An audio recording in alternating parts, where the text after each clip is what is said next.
Hey there, welcome back to Remnant 2. Today we are going to be using the Magnifying Glass. It's a new amulet that came with the DLC. You can find it randomly in Lawsome depending on how much RNGesus loves you. So I managed to get it pretty early, but of course I can't get any of the other things that I'm trying to find. It's a lot of fun, man. I'm really enjoying it. I don't know if it's necessarily like super OP. There's probably some kind of setup you could do with it that's like absolutely bonkers. This one's pretty decent, I would say. It's a lot of fun at the very least. I'm enjoying it. And yeah, we're going to be rocking it with amplitude as well, so that we got these double effects kind of leaning into each other. We will be doing this on Apocalypse, so you get to see how it's performing there, and it's going to be better at those lower difficulties, etc., etc. Let's get into it. Magnifying Glass increases skill and mod duration by 30%, and then their AoE or aura sizes by 20%. So you can really crank up some of your skill and mod stuff to be really massive. And so what it's telling us to do, just from the amulet, we want to be using skills and mods that have duration and have like an aura effect to them. So like just by having, say, Juggernaut is not going to do the trick. Like, yeah, it's going to get that duration increase, but at that point we might as well use a different amulet like the Legacy Protocol or something that's going to or like this one reduces its skill. Yeah, reduces skill cooldown, increase the duration. So at that point, yeah, if you're not using an aura effect, something with radius, then you might as well use a different amulet, right? But everything we're doing is going to be having big area effect stuff to it. And like I said, we're rocking amplitude as well, so everything's just even bigger. Now there's the specific setup I'm using here is the way I've had the most fun using it. There's a bunch of different amulets and stuff, or not amulets, a bunch of different mods and stuff you could use that are all going to work with it. So depending on what you have, depending on how involved you want to be in the whole like process, will dictate what you want to use. And my setup is very much a fire and forget it. Like, we're literally going to activate our mods and just walk. That's it. Nothing else. I don't plan on shooting the guns once or anything fancy like that. Starting at the top with the archetypes, because we're really relying on the mods for the work, I've got the Archon as our primary archetype, so we're passively generating mod power. I'm going to be using the Reality Rune because it's benefiting from everything there. I'm not really interested in the Chaos Gate right now, or Havoc Form, not my jam at the moment. So like Reality Rune is where I'm having fun at, though I'm sure the other ones will be just fine as well. Invoker is my secondary. It's really strong. I'm not going to do anything super crazy with it, though. We're going for that skill damage. It's not super important for us. Elemental damage and elemental critical chance is really important for us, or really helpful at the very least. Reducing skill cooldowns and health and stuff with using our skill is going to be really nice. I'm going to run Way of Maedra with it because I don't want to keep using Keula. Keula just feels too strong. Maedra is nice though for healing. And, it puts gloom on the enemies, which will increase elemental damage they're taking, and all the, damage we're dealing is elemental. And then the Way of Lydusa is another option. I was messing around with that one. It's also fun. We're doing quite a bit of constant damage, so we can build up the stacks of the Sand Devils pretty quickly, and then just keep shooting off, big blast waves, right? It's pretty fun. Now, let's touch on, the star of the show. That is Nebula. It's just an S tier gun as it is. It's fantastic. And the Nano Swarm is really where it's at. The primary fire is not really what we're interested in. It is the Nano Swarm. Because with all our bonuses to the size and stuff, it's going to go out 20 meters. This thing, our Nano Swarm is our long range weapon. It's flying way out there, clearing out guys in the distance. And if you're in open world, it's flying out there and getting guys far away. And it's doing solid damage because it's just constantly hitting them, getting those stacks of corrosive, dealing a solid amount of damage as well. And I put Harmonizer in there so that mod is doing even more damage, and it's going to charge up our other mod as well. But depending on the mutators that you got, I was running some other ones as well, like Feedback, to guarantee that I have it off cooldown constantly. But with everything we have set up right now, even without Feedback or something else, this thing, we're going to be able to constantly keep the Nano Swarm active, non-stop. Now, speaking of our primary gun, we've got the Wrangler. It's not important. It's the mod. We're using Heatwave because I'm just on that kick with it.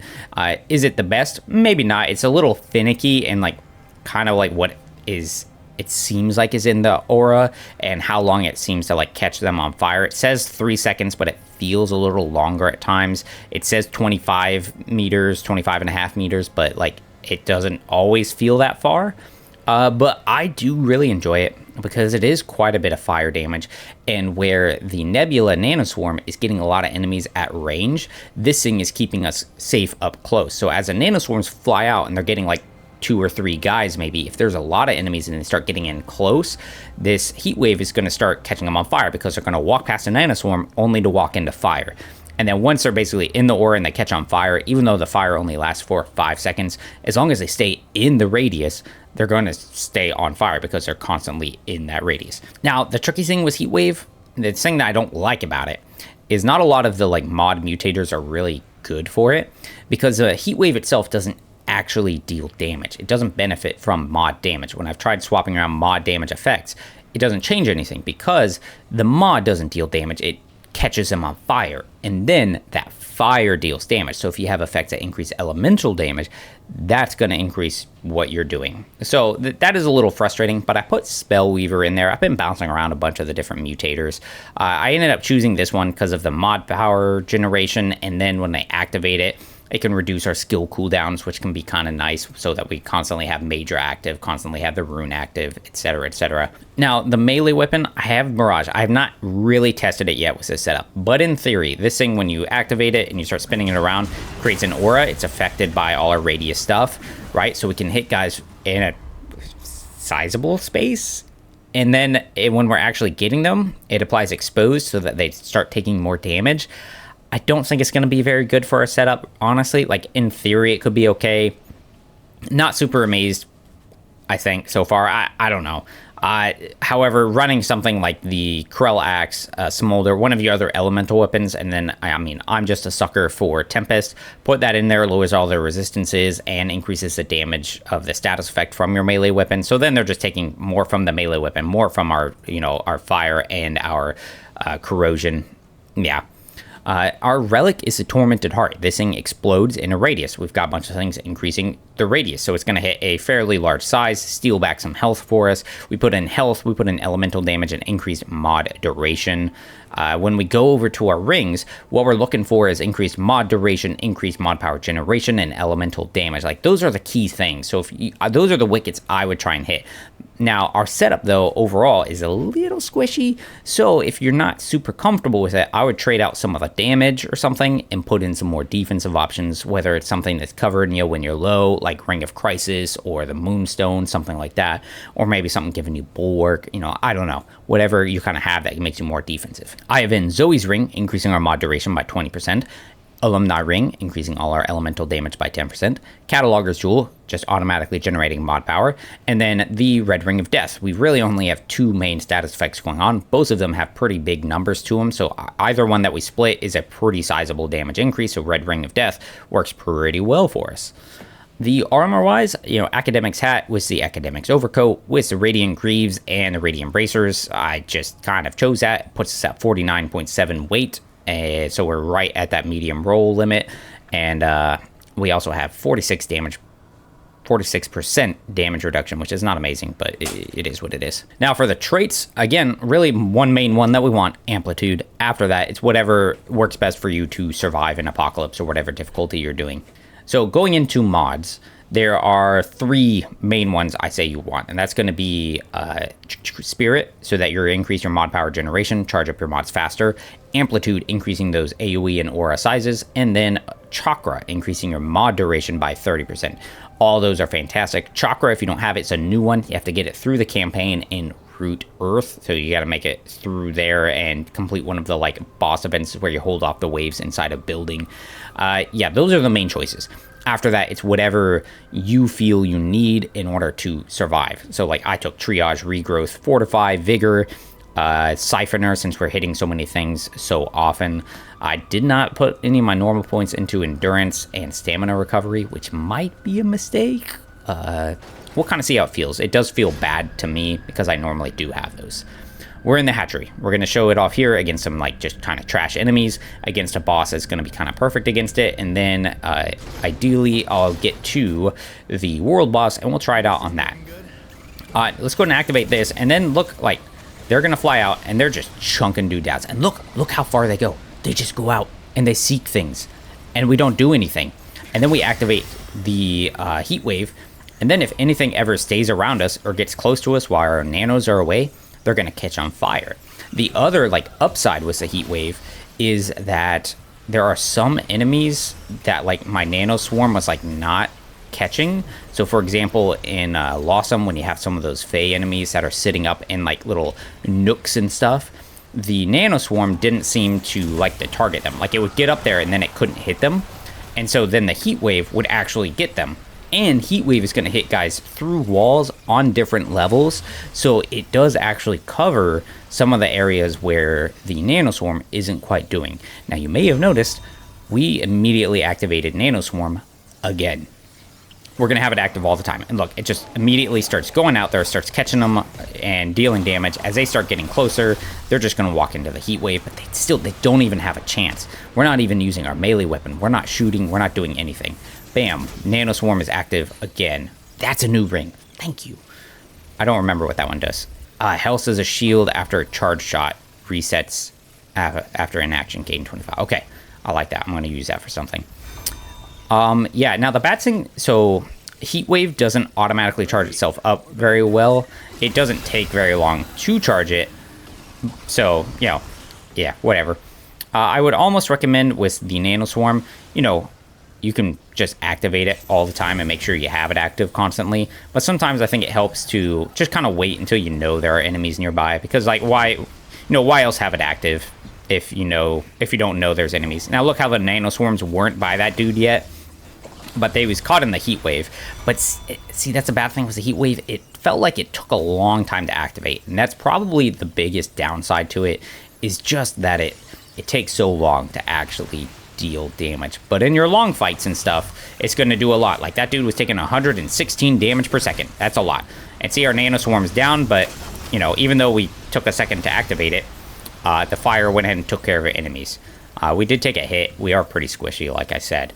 But I mean, other than that, I mean, that's pretty much it. Let's use our dodge here. We can activate Major now. That's going to give us a ton of health regeneration, increase the damage they're taking, and then we just chill and let it do work. I'm going to move over here. Let's activate this.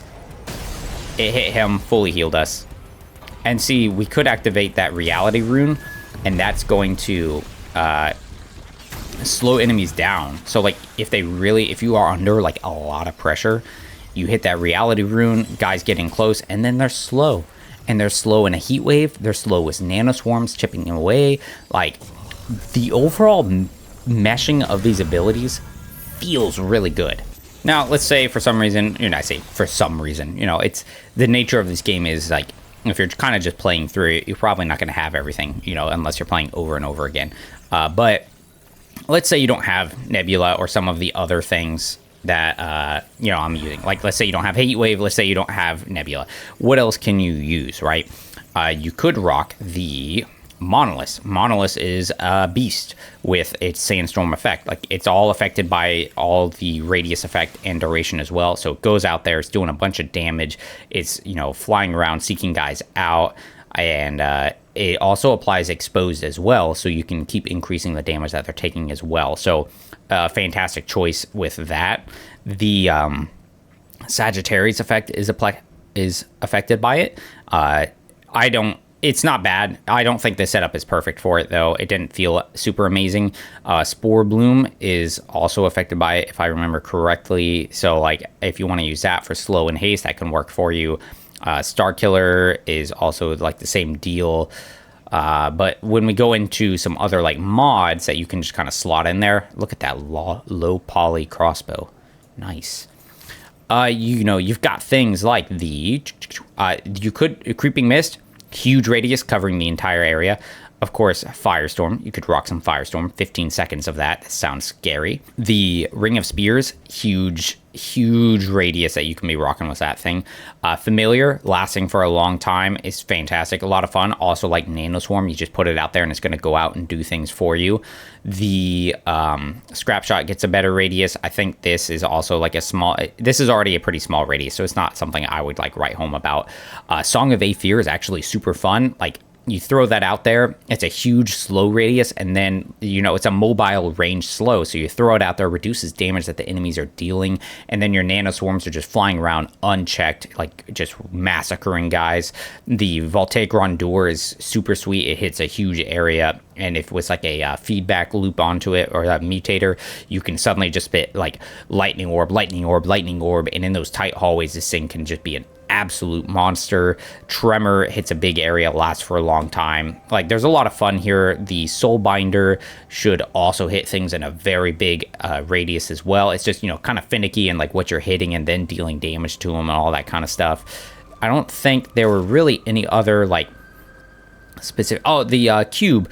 The cube is going to last a long time. The actual size on it didn't seem very big. However, you know, it lasting for a long time is pretty fun, and I did have some fun just having the cube active and like walking, blocking projectiles, and then as enemies started walking close to me, I had the heat wave on, which was then catching them on fire. So they got in close. The ranged guys couldn't actually deal damage to me, and then I just lobbed a cube out there. Like, that one was pretty fun too. I liked that setup.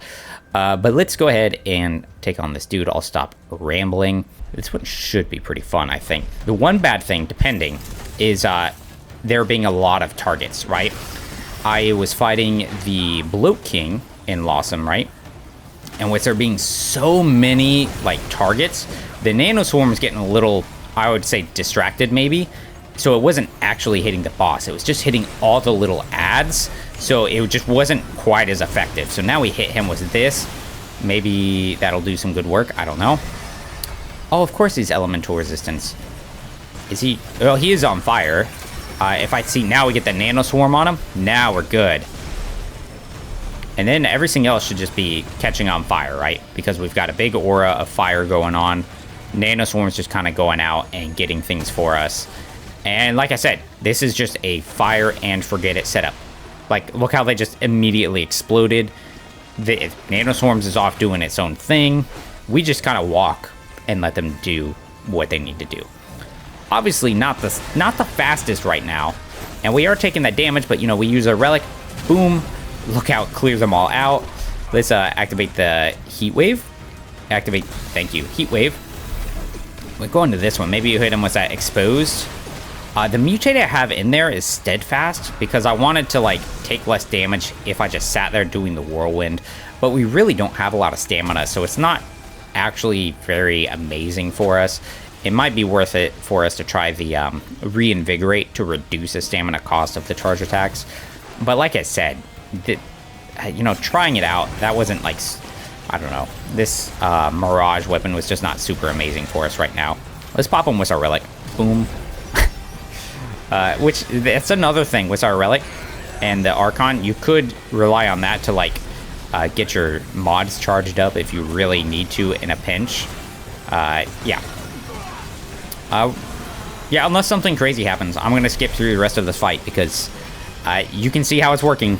We're going to win. It's just a matter of letting it take its course. I just love the numbers, too. Like, look at that. Look at all those numbers, man. It's so satisfying. He's down. There it is. Easy fight, man. We didn't shoot our guns once. We weaved in a couple melee attacks. Like I said, fire and forget it. Super, super enjoyable. I like it a lot.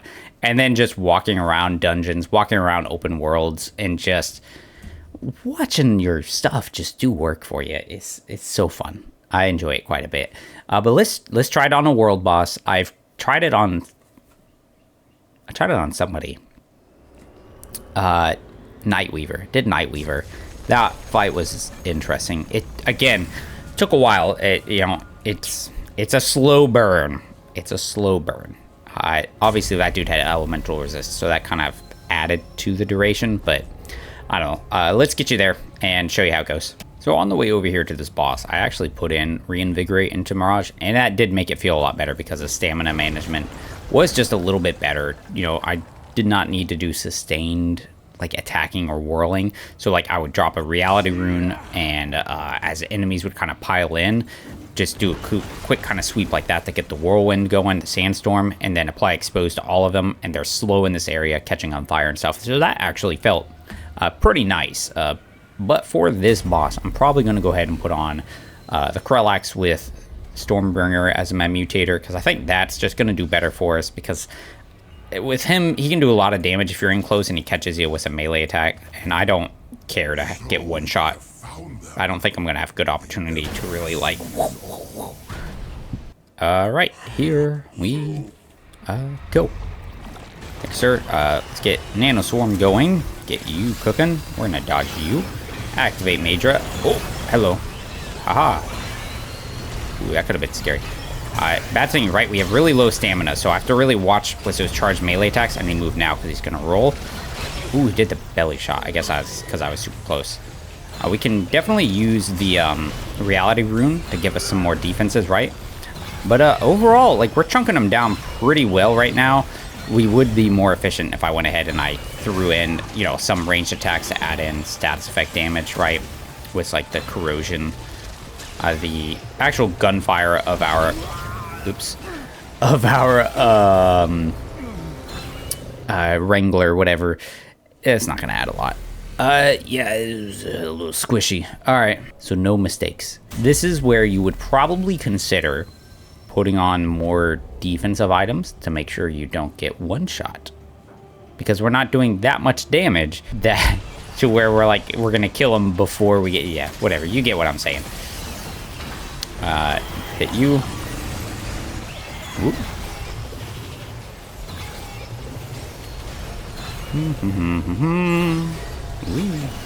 I like how the Stormbringer lowers their resistances, so we can use that to, like, kind of help with some of our damage, right? It does, the overloaded isn't shabby damage either, though. We do need to be careful with our stamina and watch for him rolling. Woo, haha. See, I was ready that time, jerk. You do need to watch out for some of those. Ooh, I just thought about the fact that I'm gonna have to block those, like, flying projectiles that he summons when he's all psychic-y. I wonder if they get slowed by the reality rune.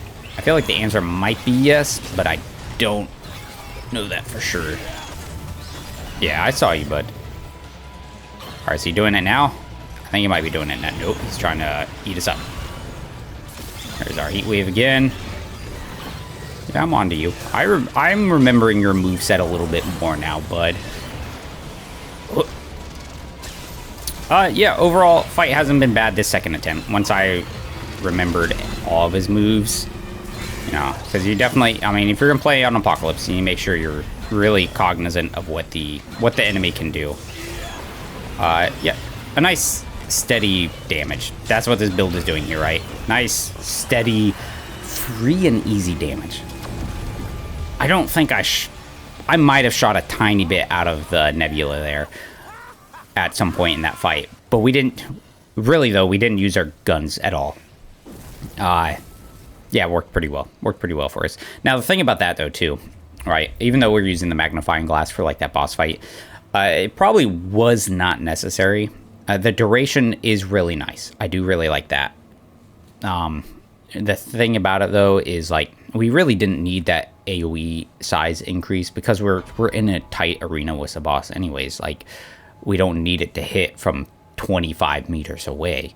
So, like, at that point, if you're really trying to be really good at every single encounter, maybe you would want to go, you know, run the freaking Lemire sensor that is going to do 50% to your mod duration. And that increased mod cost is now no longer quite so bad. So, you know, you could still reasonably keep up your mods. Or just lean into some of the damage, pull out the Effluvium Enhancer, and then your freaking Nano Swarm is doing a lot more, right? Or, you know, something else, whatever floats your boat, I guess, at that point. But, I mean, you can totally do it with this, right? It's fine. That's it. That is a build. Magnifying Glass. A lot of fun. I've enjoyed it quite a bit. Regardless of what setup I use it, this is just my favorite so far because of the whole fire and forget it type of situation. Yeah, hope you enjoyed it. Give it a go. Try some other things with it, maybe. You know, I don't know. Whatever. Take it easy, y'all.